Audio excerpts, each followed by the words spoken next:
cikgu. Waalaikumsalam. Okey, jadi boleh tak saya nak minta cikgu perkenalkan diri cikgu dulu? Okey, nama cikgu Cikgu Siti Nurhaliza binti Adnan. Okey. Umur? Umur 50 tahun. Pengalaman mengajar dah masuk tahun yang ke-23. Option matematik di sekolah rendah. Okey, jadi kita pergi soalan yang pertama lah. Okey, pada pandangan cikgu, adakah latar belakang sosioekonomi murid ni mempengaruhi pencapaian akademik mereka? Sikit sebanyak mempengaruhi, sebab kalau kita lihat murid di sekolah cikgu lah, sekolah rendah, ada yang parent dari yang berpendidikan tinggi akademik, ada parent yang latar belakangnya tak berapa lah. So parent yang berpendidikan tinggi ni dia boleh bagi banyak kemudahan untuk belajar, terutamanya dia ada device lah, ada peranti, ada iPad, ada handphone di rumah kan. Kalau parent yang kurang mampu, anak-anak dia kurang lah nak masuk Google Classroom sebab dia sharing dengan anak-anak yang lain kan. Lepas tu ada yang hantar tuition, ada buku-buku tambahan, bukan berpandukan pada buku teks sahaja. Lepas tu ada yang hantar tuition. Okey, adakah terdapat jurang akses kepada sumber pelajaran seperti tuition, internet atau bahan rujukan? Jurang tu kita cuba tak nak ada jurang lah. So murid yang kurang kemampuan ni, dia selalunya murid kurang berkemampuan ni, pendidikan dia tak yang kita harap lah. So kita bagilah program intervensi, ada program mentor-mentee, ada latihan ekstra kan, latihan mingguan. Jadi pada pendapat cikgu lah, adakah sistem pendidikan mampu mengurangkan jurang sosial tersebut? Mampu, sebab ada murid ni dia fokus, ada yang kurikulum, ada yang fokus co-kurikulum. So murid yang fokus co-kurikulum ni kita cuba, dia hebat di padang. So dalam masa yang sama kita nasihatkan dia kena hebat juga di dalam kelas. Sebab murid ni dia boleh, sebab kalau sukan dia boleh, akademik pun dia mesti boleh.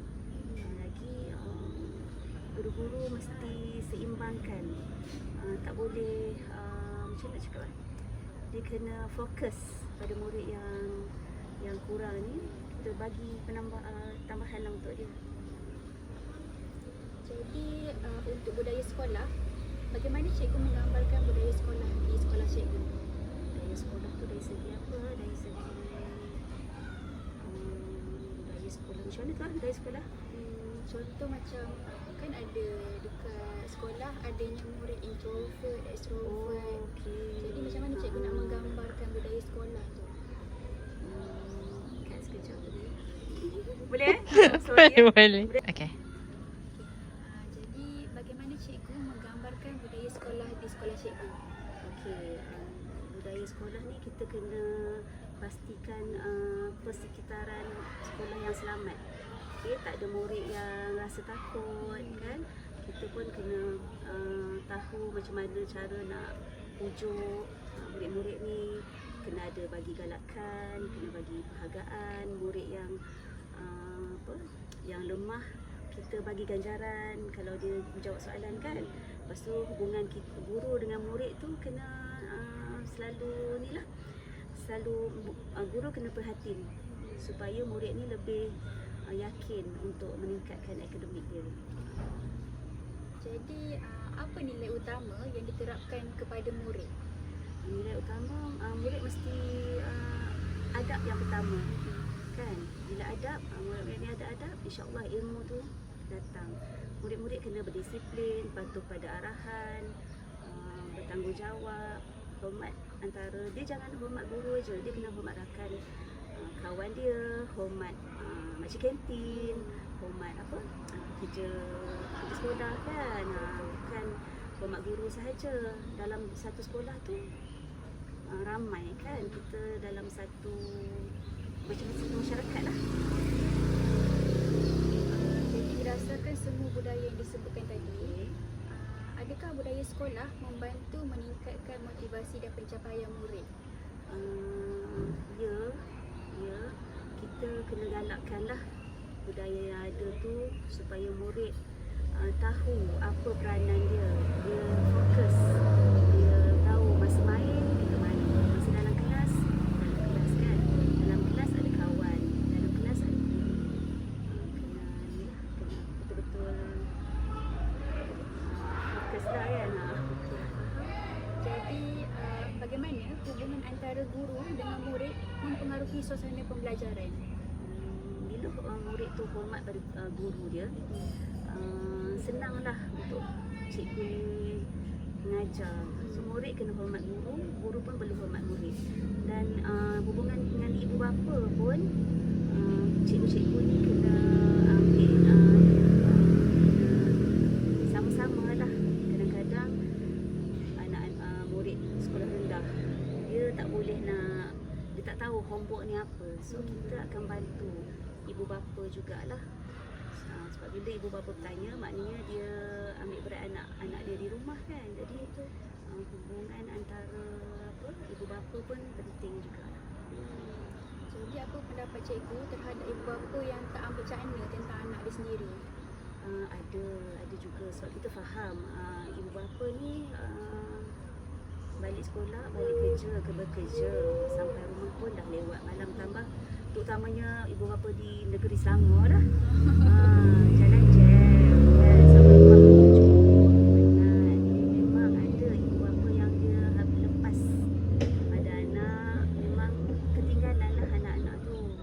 So sepatutnya ibu bapa kena ambil perhatian lah anak-anak ni, tak boleh tinggal macam tu. So, murid kecil lagi kan, terutamanya murid tahap tahap 1 lah, level 1, 2, 3 ni kan.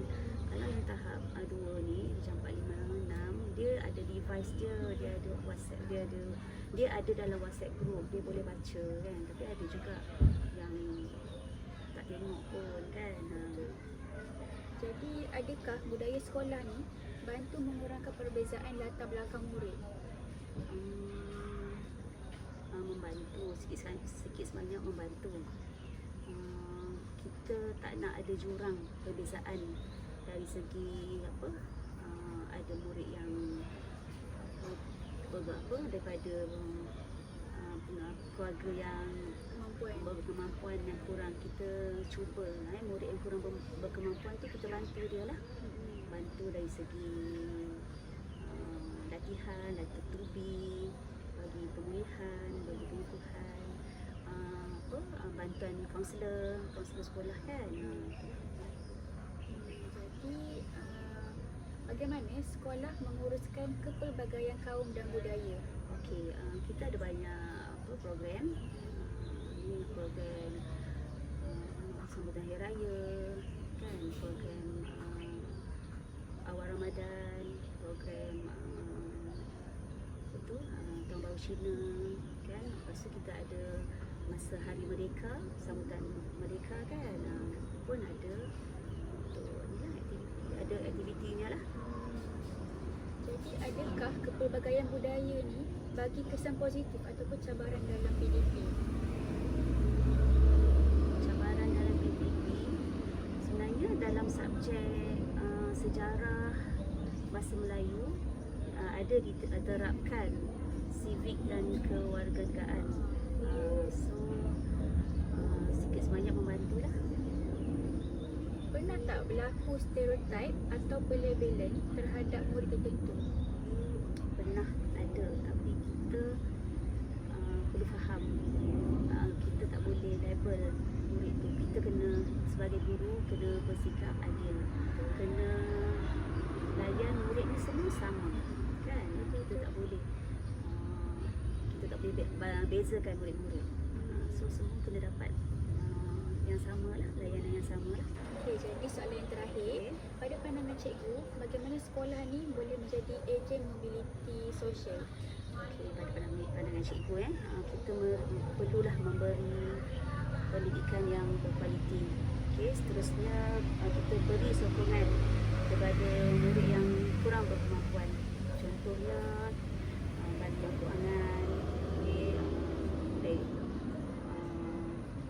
bantuan apa lagi ya, buku-buku bantuan apa dari segi pendidikan, bagi apa extra buku latihan kan. Lepas tu kita mestilah membentuk sasiah kan, sasiah murid, dan seterusnya beri pendedahan untuk apa, dedahkan kepada aktiviti yang luar, aktiviti luar.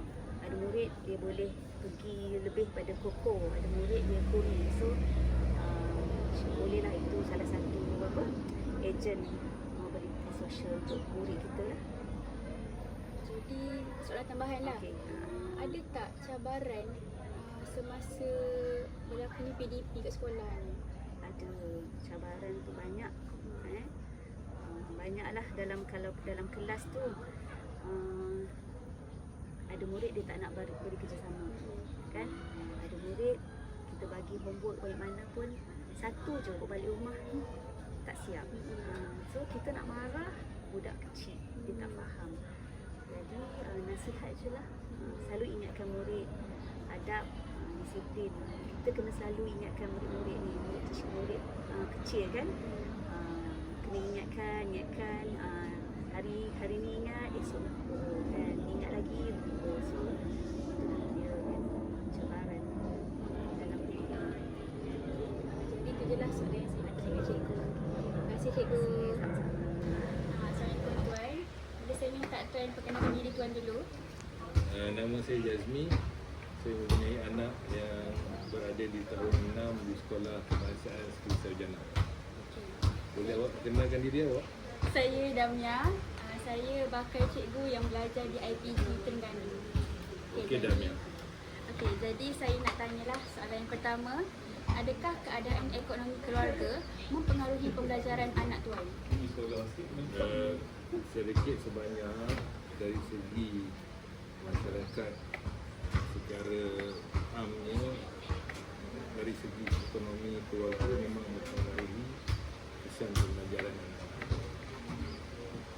Jadi apa bentuk sokongan pembelajaran yang tuan berikan di rumah? Alhamdulillah setakat ni ada a few inisiatif yang kita buat di rumah, seperti one-to-one tuition, subjek yang kita nampak ada kelemahan kat situ, dan juga dari segi gadget juga penting dengan sistem pembelajaran sekarang, di mana maklumat perlu didapat daripada sumber-sumber luar dari belajar. Jadi adakah kos pendidikan ni menjadi cabaran kepada keluarga?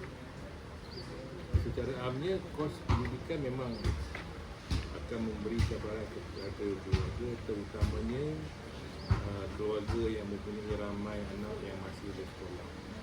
Dari segi yuran, dari segi belanja harian, dari segi buku-buku yang diperlukan, sama ada buku rujukan atau buku latihan. Jadi pada pandangan tuan, apakah yang boleh dilakukan untuk membantu murid yang kurang berkemampuan? Pada masa sekarang, pada pendapat saya, sistem yang ada sekarang ni telah banyak juga membantu pihak keluarga. Contohnya yuran PIBG cuma dibayar sekali untuk satu keluarga, dengan buku-buku teks sekarang sudah dari cuma untuk keluarga-keluarga ni untuk mendapatkan something extra, untuk macam buku latihan, belanja persekolahan, dan macam pakaian seragam, beruniform. Dari segi itu saya ingat mungkin sebahagian daripada keluarga yang berpendapatan rendah mungkin akan mempunyai sedikit kesusahan. Jadi kalau diperlukan inisiatif, mungkin dari segi untuk membantu kos-kos pembelajaran dan benda-benda ni lah. Jadi bagaimana tuan melihat suasana dan juga budaya sekolah anak? Alhamdulillah sekolah ni sekolah kecil, sekolah anak sini sekolah kecil. Total murid kurang daripada 1,000. Tapi kita masih nampak ada kepelbagaian bangsa yang masih ada di sekolah tu. Cuma majoriti pelajar dekat sekolah tersebut adalah dari kaum Melayu. Jadi adakah anak tuan rasa selamat dan dihargai di sekolah? InsyaAllah setakat ni tak ada komplain. Jadi saya rasa dia merasa selamat dan dihargai. Bagaimana hubungan antara ibu bapa dan juga pihak sekolah?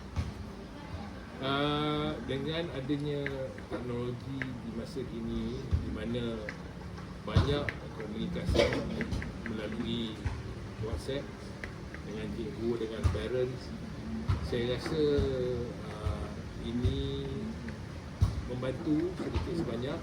Sebab kalau dulu kita perlu bersemuka dengan cikgu, cuma sekarang ni kalau tak ada masa kita boleh berkomunikasi melalui WhatsApp dan cikgu pun akan respon dalam masa yang cepat. Bagi pandangan tuan, adakah sekolah memberikan layanan yang adil kepada semua murid? Daripada pandangan saya secara kasar, layanan memang adil lah. Peluang yang diberikan kepada semua murid juga kita adil dan sah-sah. Jadi, adakah anak tuan mempunyai rakan daripada pelbagai kaum dan latar belakang? Ya, ada kawan India, ada kawan Cina, ada kawan Arab. Jadi, adakah sekolah mengadakan aktiviti yang memupuk kepada perpaduan?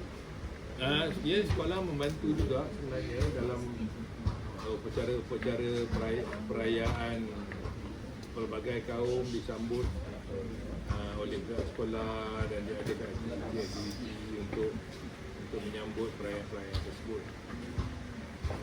Jadi, pada pandangan tuan, adakah kepelbagaian budaya ini memberikan kesan positif kepada anak? Sebagai anak yang duduk di dalam negara kita ni, Malaysia, di mana kita mempunyai masyarakat majmuk. Jadi peranan sekolah dalam memupuk keserasian di antara bangsa ni memang penting. Sebab banyak isu-isu perkauman yang dipolitikkan sekarang ini. Jadi, ada tak cabaran dalam membesarkan anak dalam masyarakat berbilang budaya? Setakat ni selagi sesebuah keluarga dapat menghormati bangsa-bangsa lain, saya rasa tak ada masalah. Jadi kita perlu ada perasaan hormat dan respect kepada kaum-kaum yang lain yang ada di sini. Ya? Jadi tak ada masalah. Jadi, soalan yang terakhir lah. Apakah cadangan tuan untuk meningkatkan keharmonian di sekolah? Pada pendapat saya, kita perlu memperbanyakkan lagi upacara-upacara yang meraikan pelbagaian bangsa yang ada di Malaysia, dan juga dari segi macam contoh peraturan kelas, kedudukan di dalam kelas. Maybe kita boleh sebaik mungkin kita campur-campur adukkan dalam pelbagai bangsa. Jadi kat situ kita boleh membantu pelajar. Jadi, itulah soalan saya kepada tuan. Jadi, terima kasih tuan kerana meluangkan masa dan menjawab soalan saya. Okay, terima kasih Damia. All the best in your studies. Terima kasih. Okay. Nama awak apa? Iman. Umur berapa? 12. Kalau kat rumah kan, awak ada tak tempat untuk awak belajar? Ada. Kiranya tempat tu open ke dekat dalam bilik? Dalam bilik. Ada tak macam mak bapak awak belikan buku ke, kemudahan awak, contohnya macam buku tulis, tablet ke ada? Ada. Selalu kawan-kawan awak tu ada sama jugalah, buku sama juga? Pernah tak awak rasa macam tiba-tiba tablet tu kan tak ada bateri kan? Lepas tu awak susah tak nak buat kerja? Ke awak rasa macam biasa je? Biasa je sebab selalu buat buku ni, buat kerja dalam buku Selalu kalau pasal belajar ni kan, siapa yang selalu bantu awak? Bapak awak ke, cikgu-cikgu awak ke, kawan-kawan awak ada tak? Mak ayah saya. Mak ayah awak? Kawan cikgu-cikgu? Ada. Kalau dekat sekolah kan, awak suka datang sekolah tak? Kenapa? Sebab ni nak ambil ilmu baru. Ya ke? Cikgu-cikgu ajar best tak? Selalu pergi sekolah pukul berapa? Pukul 6.50. Awalnya awak mengawas ke? Tak. Tak. Awak memang kena tahu lah. Kalau subjek yang paling awak suka subjek apa? Subjek Inggeris. Inggeris. Kalau cikgu Inggeris layan awak macam mana? Dia layan awak baik ke? Dia marah-marah awak ke? Baik. Baik. Dia selalu bagi homework tak? Tak. Tak. Kira tak bawa homework lah. Bawa homework kat kelas je. Susah tak homework? Tak. Dia buat apa? Buat essay. Kadang-kadang esei, kadang-kadang pasal apa ni, binayaan apa. Kalau exam dapat A ke? Dapat B ke? A. Sebab Iman selalu ni ke aktif ke dalam kelas? Iman rasa happy tak kalau lagi sekolah? Iman rasa selamat tak? Macam kalau Iman pergi mana-mana ke, Iman rasa takut tak? Tiba-tiba ada pencuri datang ke, orang ambil Iman ke, ada tak? Tak. Kalau cikgu selalu ajar Iman nilai apa? Nilai murni, ada belajar tak? Ada sikit je. Dia bagi contoh. Kerja sama. Dia sama. Pandai. Apa bagi Iman kan? Sekolah ni apa bagi Iman? Tambah pusat, tambah ilmu. Special tak bagi Iman? Ya. Special sebab Sebab hari-hari apa yang buat Iman rasa sekolah tu special? hari dapat apa ni, dapat tahu ilmu yang baru. Cikgu-cikgu pun semua okey. Iman ada tak kawan-kawan Iman yang lain kaum? Ada. Contoh kita kan Melayu kan, ada tak yang Cina, India ada?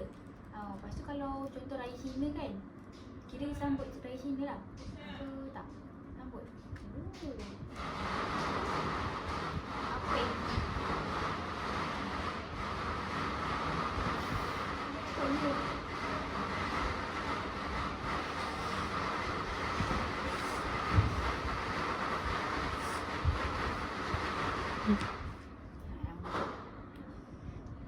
okay.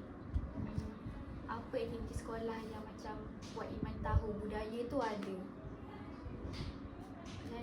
Macam mana Iman, apa aktiviti yang sekolah buat kan yang Iman tahu, oh Cina ni ada, India ni ada.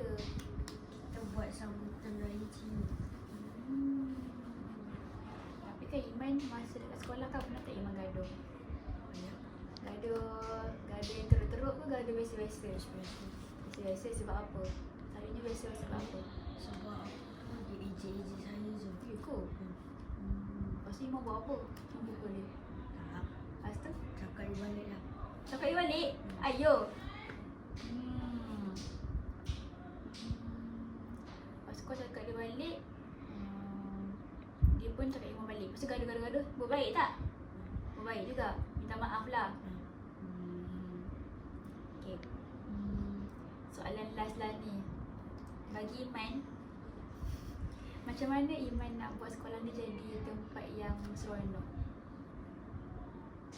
Kita kena rajin pergi sekolah. Kita rajin belajar. Selain daripada tu, Selain macam datang awal semua kawan-kawan. faham. So, kesimpulannya Iman sukalah pergi sekolah. Nanti kalau Iman besar nanti Iman nak jadi apa? Jadi cikgu ke? Ke tak? Tak, saya nak jadi pelukis. Pelukis? Awak suka lukis ke? Pandai lukis? Wow. Alah.